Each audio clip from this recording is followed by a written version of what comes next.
Hello hello, alors si vous me suivez régulièrement sur la chaîne, vous savez que j'ai l'habitude de vous présenter la vidéo en vous expliquant que je suis ravi de vous retrouver pour aborder le sujet du jour.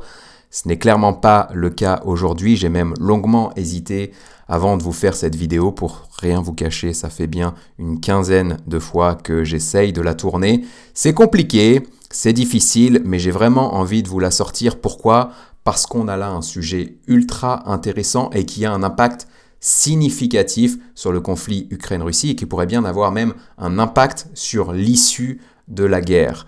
Je vais essayer du coup du mieux possible, je serai peut-être un petit peu moins dynamique que d'habitude, un petit peu moins certain ou punchy dans mes propos, parce que c'est compliqué, parce que je dois prendre aussi des pincettes dans ce que je vous dis et parce que moi, je maîtrise surtout l'aspect marketing, communication et pas forcément l'aspect géopolitique et relations internationales. Ceci étant dit, je vous propose d'entrer dans le vif du sujet dès maintenant et de vous montrer comment l'Ukraine est en train aujourd'hui de gagner la bataille de la communication, ce qui pourrait bien avoir un impact, ce qui pourrait bien finalement entraîner la défaite de la Russie dans ce conflit. Je m'explique.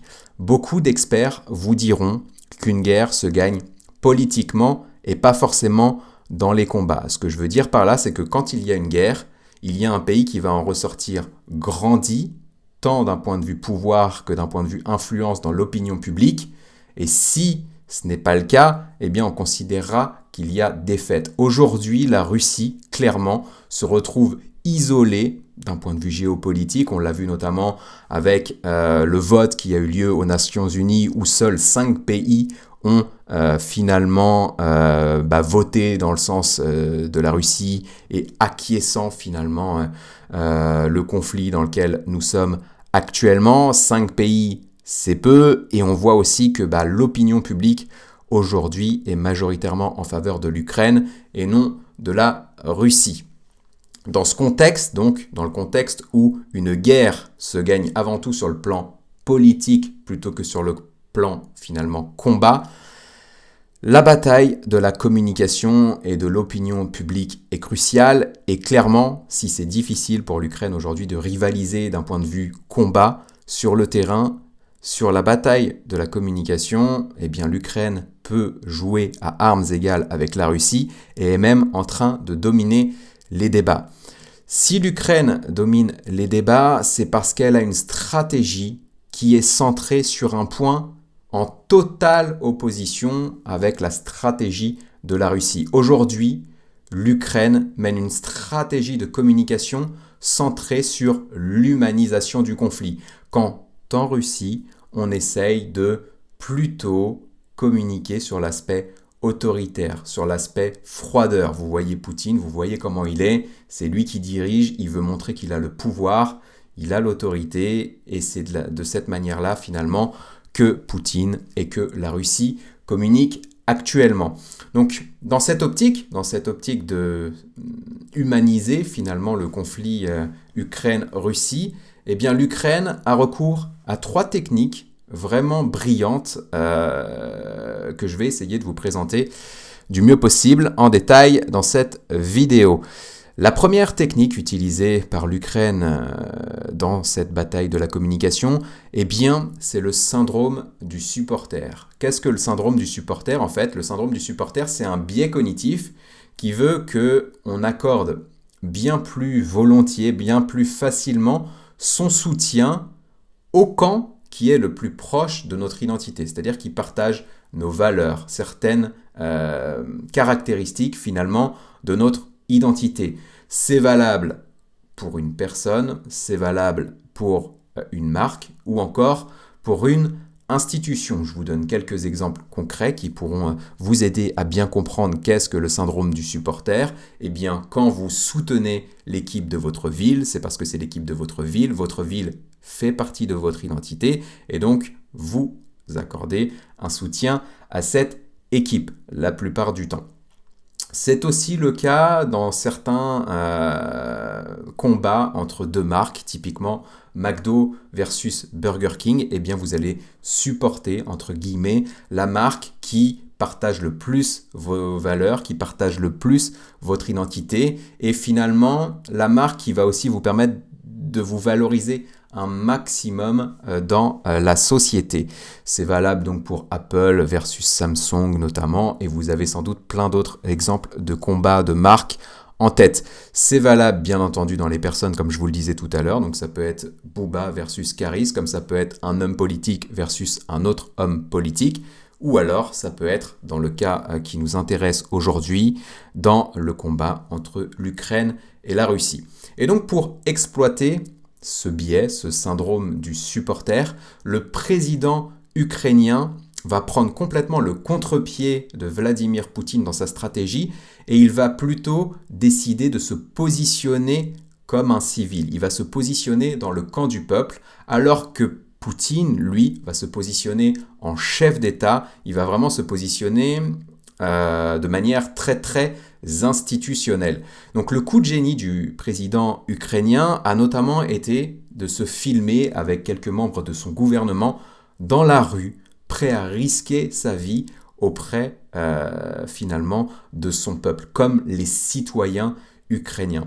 Et donc en faisant ça, et en menant toutes les actions de communication qu'il mène, que ce soit sur les réseaux sociaux ou dans ses prises de parole en public, eh bien il se montre très clairement dans le camp du peuple, quand Poutine, lui, va du coup être catalogué dans le camp adverse. Le syndrome du supporter va donc vous inciter à soutenir Volodymyr Zelensky et par association l'Ukraine. Pourquoi ? Parce que vous faites partie du peuple, vous êtes plutôt dans le camp des civils, donc vous êtes dans le camp de Volodymyr Zelensky, ça fait partie de votre identité, et donc vous allez finalement accorder votre soutien plus naturellement à l'Ukraine qu'à la Russie. La deuxième technique qui est utilisée aussi par l'Ukraine dans sa stratégie de communication, eh bien c'est finalement l'influence sur les réseaux sociaux. L'Ukraine est vraiment très forte là-dedans. Elle a bien compris quel était le potentiel des réseaux sociaux et elle a bien compris que les réseaux sociaux pouvaient lui permettre de communiquer auprès des Russes pour essayer de renforcer le sentiment anti-guerre dans cette population. Et c'est exactement comme ça que Volodymyr Zelensky, l'Ukraine et le gouvernement abordent leur stratégie sur les réseaux sociaux. Depuis le début du conflit, le gouvernement ukrainien est très présent, très actif sur les réseaux sociaux. C'est d'ailleurs pour ça que Vladimir Poutine bloque l'accès à tous les réseaux sociaux et à certains médias pour les Russes. On a vu notamment il y a quelques jours le blocage de Facebook. Pourquoi ? Parce que l'Ukraine va partager régulièrement sur des réseaux sociaux les témoignages de soldats russes qui se rendent sans combattre. Des témoignages qui sont très clairement anti-guerre, où on voit des soldats qui se demandent pourquoi ils sont là et qui refusent de combattre parce que pour eux, la guerre n'est pas légitime. Ce que fait aussi le gouvernement ukrainien, c'est de relayer parfois le témoignage, certaines lettres, de lire certaines lettres de soldats qui ont été tués au combat et il s'adresse même aux mères de soldats russes tués au combat pour leur proposer, pour leur demander de venir chercher les corps des soldats et de les ramener dans leur pays.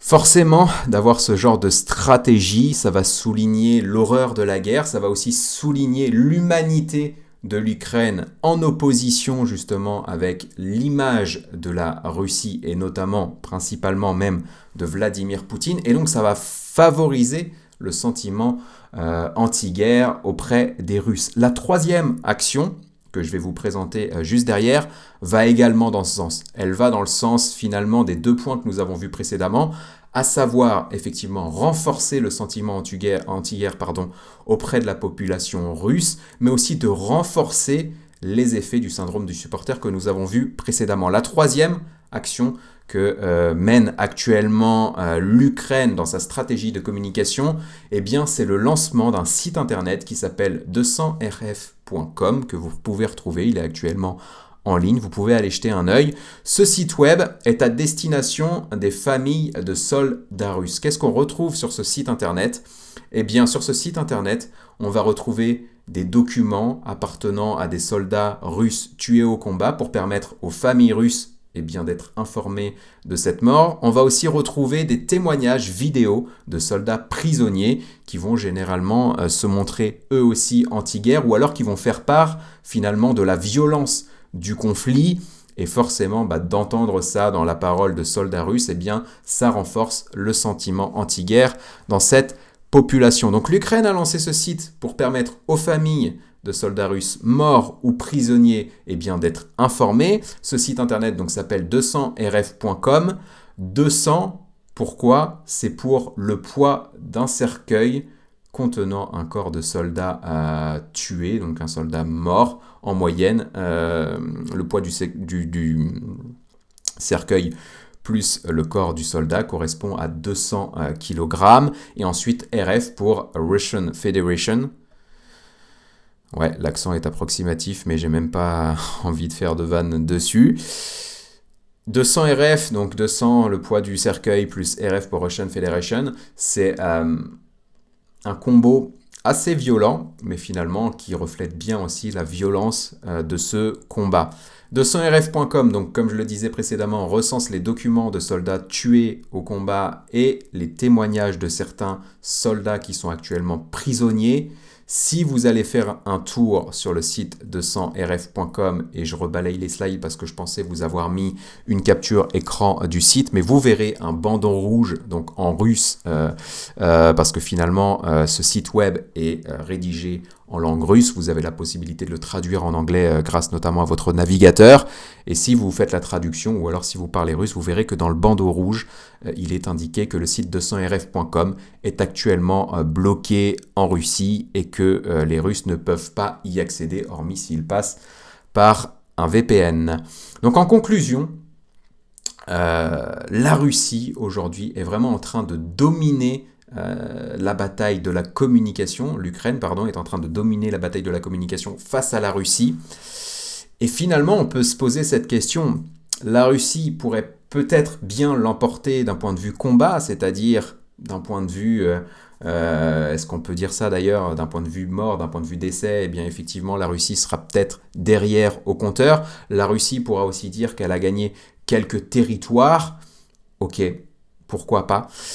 Mais ce qui risque de se passer, c'est que la Russie ressorte de ce conflit affaiblie politiquement, isolée d'un point de vue géopolitique, détestée d'un point de vue opinion publique, et donc elle sera finalement isolée bien plus après le combat qu'elle ne l'était auparavant. Et là, on peut effectivement se poser la question de est-ce que la Russie peut aujourd'hui remporter la guerre. Je ne me lancerai pas dans les débats, je vous laisse en discuter en commentaire si vous le souhaitez. Moi, je ne m'estime pas assez compétent et avoir finalement suffisamment d'informations pour en parler. Mais voilà, j'espère que cette vidéo vous aura apporté quelques éclaircissements sur la bataille de la communication qui se joue actuellement, sur les enjeux aussi vraiment que représente cette bataille de la communication quand on sait qu'une guerre se gagne politiquement et non pas dans les combats. Eh bien effectivement la communication, l'influence qu'on va pouvoir avoir d'un point de vue politique et sur l'opinion publique joue un rôle majeur sur l'issue du combat et sur finalement la victoire ou la défaite d'un pays. Voilà, j'ai l'habitude aussi de conclure mes vidéos en vous demandant si elle vous a plu ou de vous abonner. C'est clairement pas à propos actuellement, donc je vais m'arrêter ici. Je suis déjà très mauvais pour les conclusions habituellement, je pense que je le serai encore plus aujourd'hui. Je vous dis à la prochaine pour une vidéo sans doute plus légère que celle-ci.